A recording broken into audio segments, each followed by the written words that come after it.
Good morning. പ്രിയപ്പെട്ട കുട്ടികളെ, നമ്മൾ കഴിഞ്ഞ ദിവസം പറഞ്ഞിരുന്നത് മിൽക്ക് മൈക്രോഫ്ലോറയുമായി ബന്ധപ്പെട്ടിട്ടുള്ള വളരെ പ്രധാനപ്പെട്ട കുറച്ച് കാര്യമായിരുന്നു.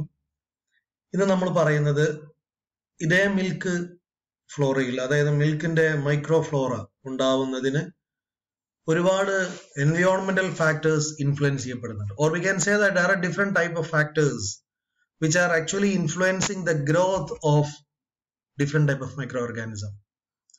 So what are the important factors? There are two important factors which are actively involving the growth of microorganism. The first factor is called intrinsic factors or intrinsic parameters. Intrinsic is nothing but it is the factor that is present inside the milk. മിൽക്കിന്റെ ഉള്ളിൽ, പാലിന്റെ ഉള്ളിൽ ഒരുപാട് factors ഉണ്ട്. നമുക്കറിയാം, proteins ഉണ്ട്, amino acids ഉണ്ട്, then different types of micronutrients ഉണ്ട്. So all this will influence the growth and development of microorganisms. So that is what is called intrinsic parameters. Factors inherent to the food. They are chemical and physical characteristics of food. What are the important factors, or what are the important factors which influence the growth of microorganisms? They are pH, moisture content, oxidation reduction potential inside the food, then nutrient content, natural antimicrobial constituents, biological structures, and natural microflora. So these are some of the important factors. ഇതിൽ നിങ്ങൾക്ക് മനസ്സിലാവാത്തൊന്നും ഉണ്ടാവുമെന്ന് എനിക്ക് തോന്നുന്നില്ല. pH എന്താണെന്ന് നിങ്ങൾക്ക് അറിയാം, moisture content അറിയാം, oxidation reduction potential already you know, nutrient content, natural antimicrobial constituents, biological structures, and natural microflora. Then what are the important eccentric parameters? They are environment around and milk. Environment around the milk. അതായത് മിൽക്കിന് ചുറ്റുപാടുമുള്ള പരിസ്ഥിതി എന്താണ്? ഇപ്പൊ നിങ്ങൾ ഫ്രിഡ്ജിൽ തന്നെ, നമുക്കറിയാലോ, ഫ്രിഡ്ജിൽ ചിലപ്പോൾ പെട്ടെന്ന് ഇവിടെ നമ്മുടെ നാട്ടിൽ കറണ്ട് പോകും, ഓട്ടോമാറ്റിക്കലി ആ പാല് കേടുവരും. അതല്ല എങ്കിൽ നമ്മൾ പാൽ ഓപ്പൺ ചെയ്ത് വെച്ച് കഴിഞ്ഞാൽ സ്വാഭാവികമായിട്ടും ആ പാലിലേക്ക് പലതരത്തിലുള്ള മൈക്രോ ഓർഗാനിസംസ് വരാം. Storage condition of the food, that is one minute.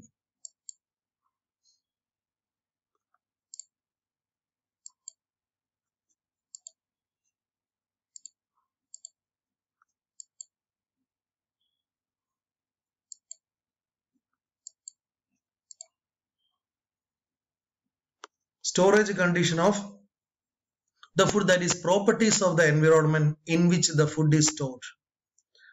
Temperature, relative humidity, presence of gas or oxygen, antimicrobials or added microorganisms.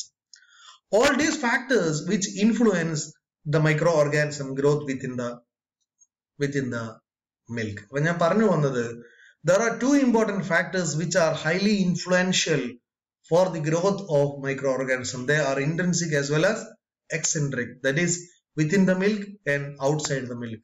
That is what is the factors that influence or that actually initiate the growth of microorganism. ഇനി നമ്മൾ പറയാനുള്ളത്, what are the important micro, നമ്മുടെ യഥാർത്ഥത്തിലെ topic എന്ന് പറയുന്നത്, പരീക്ഷയ്ക്ക് ചോദിക്കാൻ സാധ്യതയൊക്കെ ഉള്ളത്, എന്തൊക്കെ മൈക്രോ ഓർഗാനിസംസ് ആണ് ഒരു പാലിന്റെ ഉള്ളിലുള്ളത്. So we are going to discuss about what are the important microorganisms which are present in the milk. Milk is sterile at secretion in order, but is contaminated by bacteria even before it leaves the udder. You know what is udder? അതിന്റെ ഒരു particular flavor ആണ്. Further infection of the milk by microorganism can take place during milking, handling, storage and other pre-processing activities. So അതുകൂടാതെ പലതരത്തിലുള്ള ആക്ടിവിറ്റീസും മിൽക്കിന്റെ ഉള്ളിൽ സാധാരണഗതിയിൽ നടക്കാറുണ്ട്. See, milk support the growth of variety of bacteria including pathogen, acidic form bacteria such as Streptococcus lactis, then Streptococcus faecalis, and we can say that another important one, this ferment lactose forming lactic acid and lead to the formation of curd. So all these microorganisms are regularly growing in this milk. ഈ മിൽക്കിന്റെ ഉള്ളിൽ സ്ഥിരമായിട്ട് വളർന്നുകൊണ്ടിരിക്കുന്ന ആൾക്കാർ ഇവരൊക്കെ, ഇവരെ സംബന്ധിച്ചുള്ള ഇവർ സ്ഥിരം അവിടെ തന്നെ ഉണ്ടാവും, because of the presence of different type of flavour. Then alkali forming bacteria such as alkaligens species, Achromobacter, aerobic spore forming bacilli, this render the milk alkaline.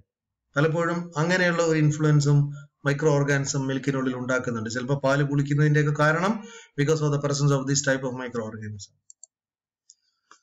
Then we can say that's another important gas forming bacteria such as coliform bacteria, that is Clostridium perfringens and Clostridium, or we can say that coliform perfringens and coliform bitricum, this produce acid and gas.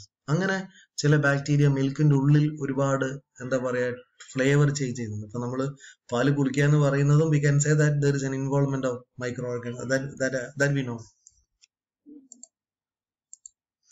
Then we can say that proteolytic bacteria ഉണ്ട്, such as bacillus, Bacillus subtilis, Bacillus cereus and Proteus vulgaris, Staphylococci, Micrococci. These bacteria are responsible for proteolytic activity. അങ്ങനെ proteolytic activity influence ചെയ്യുന്ന micro organism. ഞാൻ പറഞ്ഞു വന്നത് പലതരത്തിലുള്ള micro organism ഈ മിൽക്കിന്റെ ഉള്ളിൽ involve ചെയ്യുന്നുണ്ട്. ആ ഇൻവോൾവ്മെന്റ് ഒക്കെ microbial flora of milk ആണ്. So remember what are the important microbial flora of milk. Remember all these name with regard to their function. Then inert bacteria such as Achromobacter do not produce any visible change. Achromobacter എന്ന് പറയുന്ന ഒരു bacteria ഉണ്ട് that will not produce any visible change. Then lactic acid bacteria, Lactococci, നമുക്ക് ഏറ്റവും കൂടുതൽ അറിയുന്ന lactic acid bacteria Lactococci, Delburki, subspecies Lacti, Streptococcus lactis, Lactococcus lactis subspecies Seromys, Streptococcus seromos, Lactobacillus cc, Lactobacillus delburki subspecies lactis, Lactobacillus delburki subspecies bulgaricus, Lactobacillus bulgaricus. Anyway, remember all these are some of the important bacteria which are present in the milk. കുറച്ചെന്നെങ്കിലും ബാക്ടീരിയയെ കുറിച്ച് നിങ്ങൾ ഓർത്തു വെക്കണം. മിക്കവാറും ഒരു milk microflora പല രീതിയിലും ചോദിക്കാൻ സാധ്യതയുള്ള ഒരു ക്വസ്റ്റ്യൻ ആണ്. ഒന്നുകിൽ അതിന്റെ ഫാക്ടേഴ്സ് ചോദിക്കാം, അതല്ലെങ്കിൽ ഇങ്ങനെയുള്ള മൈക്രോബിന്റെ ഡൈവേഴ്സിറ്റി വെച്ചിട്ടൊക്കെ നിങ്ങളോട് ചോദിക്കാം. Then leuconostoc. Coliforms are facultative anaerobes with an optimum growth at 37 degrees Celsius. Coliforms are indicator organisms. They are closely associated with the presence of pathogens, but not necessarily pathogenic themselves. They also can cause rapid spoilage of milk because they are able to ferment lactose with the production of acid and gas and are able to degrade milk proteins. അപ്പോൾ ല്യൂക്കോനോസ്റ്റോക്ക് മിക്കവാറും പ്രോട്ടീനെ degrade ചെയ്യാൻ സഹായിക്കുന്ന ഒരു micro organism ആണ്. They are killed by HTST treatment. Therefore, their presence after treatment is indicative of contamination. Escherichia coli is an example of belonging to this group. അപ്പോൾ ഞാൻ പറഞ്ഞ ഏറ്റവും പ്രധാനപ്പെട്ട ഒരു ഗ്രൂപ്പാണ് ഈ പറയുന്ന particular micro organism. So remember their involvement in milk. Pathogenic microorganism in milk is again divided into different groups. At least you should remember this species. The following bacterial pathogens are still of concern today in raw milk and other dairy products. അപ്പം ഇന്നത്തെ കാലത്ത് ഏറ്റവും കൂടുതൽ നമ്മൾ മിൽക്കിൽ ശ്രദ്ധിക്കപ്പെടേണ്ട micro organism ഇത്രയാണ്: Bacillus cereus, Listeria monocytogenesis, Yersinia enterocolitica, Salmonella species, Escherichia coli, then Campylobacter jejuni. So these are some of the important microorganisms, especially bacteria. They are inhabiting in everyday milk. So remember at least this name. Then in addition to bacteria, there are some important molds. It should also be noted that molds mainly of species of Aspergillus. You know what is Aspergillus? It is belong to a fungus. Then Fusarium and Penicillium can grow in milk and dairy products. If the conditions permit, these molds may produce mycotoxins, which can be a health hazard. So we can say that these are the certain fungal group they are involving in contamination of milk. All these are microorganisms. Then spoilage of microorganism milk. എങ്ങനെയാണ് നമുക്ക് മൈക്രോഓർഗാനിസത്തിനെ spoil ചെയ്യുക? The microbial quality of raw milk is crucial for the production of quality dairy products. Microbial quality of raw milk, എപ്പോഴും മിൽക്കിന്റെ microbial quality വളരെ പ്രധാനപ്പെട്ട, കാരണം പലതരത്തിലുള്ള quality diary products ഉണ്ടാക്കുന്നതും ഈ മൈക്രോ ഓർഗാനിസത്തിന്റെ പ്രസൻസ് കൊണ്ട് തന്നെയാണ്. Spoilage is a term used to describe the determination of food texture, color, odor or flavor to the point where it is unappetizing or unsuitable for human consumption. That is very important. Microbial spoilage of food often involved in the degradation of protein, carbohydrates and fats by the microorganism or their enzymes. So we can say that all these factors which are always influencing the production, or we can say that they have to help production of different type of dairy products. So remember, all these microorganisms are one side they are enemy, but other side they are beneficial to those products, especially dairy products, like different type of milky bar, different products are there, milky chocolate, milky peda or milma peda are all available in our market. All these are the blessings of certain microorganisms. So remember, one way they are beneficial, one way they are enemies. So both sides are very important as far as microorganisms are concerned. So some species and strains of Bacillus, this is actually our conclusions.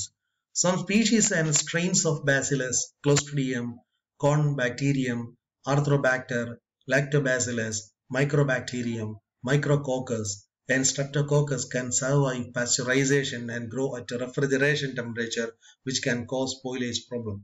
So we can say that all these factors are in reality, or all these are in real. So we have to overcome by doing the most important procedure. That procedure is called pasteurization. So every examination paper you can see an important question. That question is called pasteurization. What is pasteurization? Pasteurization is a treatment of milk with high temperature, and they have to protect the milk even though some microorganisms are enter or not. Microorganism വരാത്ത രീതിയിൽ ഈ പാലിനെ ഒരു പ്രത്യേക ടെമ്പറേച്ചറിൽ treat ചെയ്യുന്ന പ്രോസസ്സിനെയാണ് നമ്മൾ എന്ത് പറയുന്നത്? They are called pasteurization. See, what is pasteurization? It is a laborious industrial process. It is a process of heating a food which is usually a liquid, that is milk, to a specific temperature for predefined length of time and then immediately cooling it after it removed from the heat. നന്നായിട്ട് പാല് ചൂടാക്കിയിട്ട് വളരെ പെട്ടെന്ന് തണുപ്പിക്കുന്ന ഒരു പ്രോസസ്സാണ് pasteurization. This process slows spoilage caused by microbial growth in food. ഇങ്ങനെയുള്ള process പലപ്പോഴും മൈക്രോബ്സിന്റെ presence കുറയ്ക്കും. Inactivation of bacterial pathogen target organism Coxiella burnetii. Inactivation of bacterial pathogen, പലപ്പോഴും ഇങ്ങനെയുള്ള ബാക്ടീരിയൽ പാത്തോജനെ ഇനാക്ടിവേറ്റ് ചെയ്യും. The most important target organism is Coxiella burnetii. Assurance of longer shelf life. Shelf life എന്ന് വെച്ചാൽ ഒരുപാട് കാലം ഫ്രിഡ്ജിൽ വെച്ചാൽ സൂക്ഷിച്ച് ഉപയോഗിക്കാൻ വരുന്ന പാല് മിൽമയാണ്. കമ്പാരിറ്റീവ്ലി ഇപ്പൊ എന്റെ എക്സ്പീരിയൻസ് എനിക്കറിയാം, ജനതാ പാലിനേക്കാൾ നല്ലത് മിൽമ പാലാണ്. കാരണം കുറെ ദിവസം നമുക്ക് അതിനെ അങ്ങനെ തന്നെ നിർത്താൻ പറ്റും. ബിക്കോസ് അതിന്റെ pasteurisation treatment is very good, because Milma is A world popular milk. Does not kill all vegetative bacterial cells or spores, Bacillus species and Clostridium. പക്ഷെ ഉപകാരപ്രദമായിട്ടുള്ള പല മൈക്രോ ഓർഗാനിസത്തിനെയും അവിടെ തന്നെ അത് വെക്കുകയും ചെയ്യും. അതിനെ മുഴുവനും കൊല്ലില്ല, പകരം harmful ആയിട്ടുള്ള മൈക്രോ ഓർഗാനിസത്തിനെ മാത്രമേ കൊല്ലൂ. Pasteurization temperature is continuously recorded. Pasteurization temperature എപ്പോഴും നമ്മൾ റെക്കോർഡ് ചെയ്തുകൊണ്ടേയിരിക്കണം, അല്ലെങ്കിൽ കൂടുതൽ ടെമ്പറേച്ചർ വന്നാലൊക്കെ പ്രോബ്ലം ആണ്. So it is a scientific method to prevent the bacterial contamination. So history of pasteurization. This is the most important person called Louis Pasteur. The French scientist of Louis Pasteur invented pasteurization. So remember one important question from your exam, that is who invented the term or the process pasteurization. So remember the most important person, that is Louis Pasteur, who actually invented this process to remedy the frequent acidity of local wines. He found out experimentally that it is sufficient to heat a young wine to only about 50 to 60 degrees Celsius for brief time to kill the microbes. ഇദ്ദേഹമാണ് ഒരു വൈനിലാണ് ഇയാൾ പരീക്ഷണം നടത്തിയത്, പാലിലല്ല. അപ്പൊ അന്ന് പാല് എന്ന് പറയുന്നതും വൈനെ പോലെ വളരെ പ്രഷ്യസ് ആണ്. അങ്ങനെ ഒരു പ്രത്യേക ടെമ്പറേച്ചറിൽ ചൂടാക്കിയപ്പോൾ മൈക്രോ ഓർഗാനിസം ഡെഡ് ആയി പോയി എന്നുള്ളതാണ് ഇദ്ദേഹത്തിന്റെ കണ്ടുപിടുത്തം. Pasteurization was originally used as a way of preventing wine and beer from souring. അല്ലെ നമ്മുടെ നാട്ടിൽ അവൈലബിൾ ആവുന്ന ബിയറും വൈനും ഒക്കെ പാസ്ചറൈസേഷന് വിധേയമാണ്.